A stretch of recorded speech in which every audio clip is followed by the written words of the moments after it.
So I would say I got into photography when I was in middle school. Just going on family trips, I thought that it was a cool way to document my experience and like, take pictures of interesting places.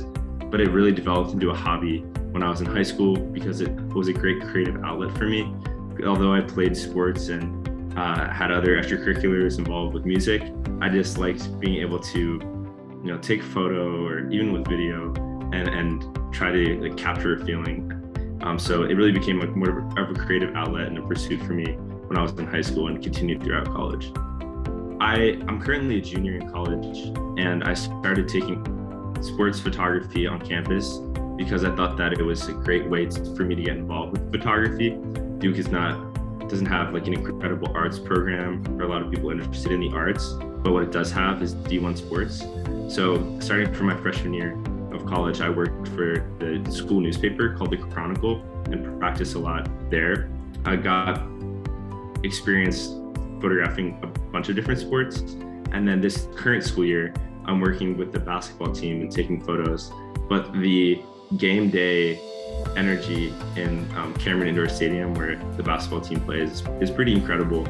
Although I will say that the experience is not the same as if you're attending as a fan. You're constantly like looking for a shot or worried about tagging your photos or thinking about like a shot you missed or something you could have done better. So it's definitely more of like a work-oriented experience. You're not as much of a fan, but being on campus during a game day is incredible.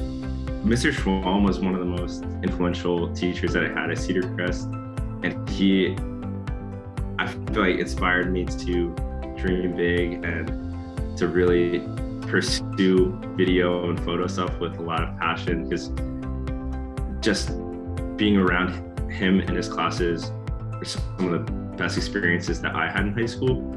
I never thought of myself as someone who would actually like pursue photography or like video.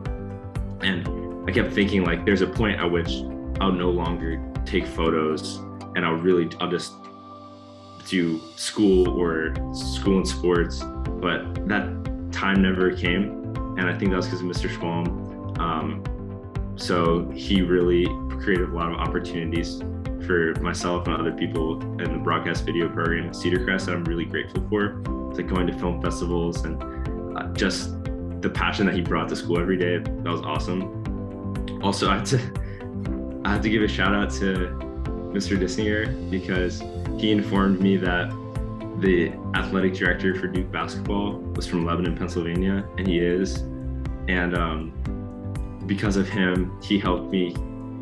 The athletic director for Duke basketball from Lebanon, he kind of helped me get this job indirectly. So I have to give a shout out to Mr. Dissinger as well, because he told me that important piece of information. Don't limit yourself, and also know that a lot can change in a very short amount of time if you put in enough effort. So I don't think that like you have to wait like 4 years from when you start taking photos to be a decent photographer. It's really just about the amount of practice and the amount of repetitions you get taking photos. And I think another thing is that sometimes you think that you need an incredible like situation or you need incredible equipment to actually practice or like get better at taking photos, but that's not the case. Oftentimes I feel like it's while it can be like access to resources can be limited. If you have a camera and if you want to get better at photos, I feel like that's enough. Maybe you need a friend if you want to take portraits, but I would say that just like don't limit yourself, because with enough practice, even in a short amount of time, you can really improve. Also reach out to people and get your name out there, I would say, because you need opportunities given to you by other people. You can't just make everything happen yourself.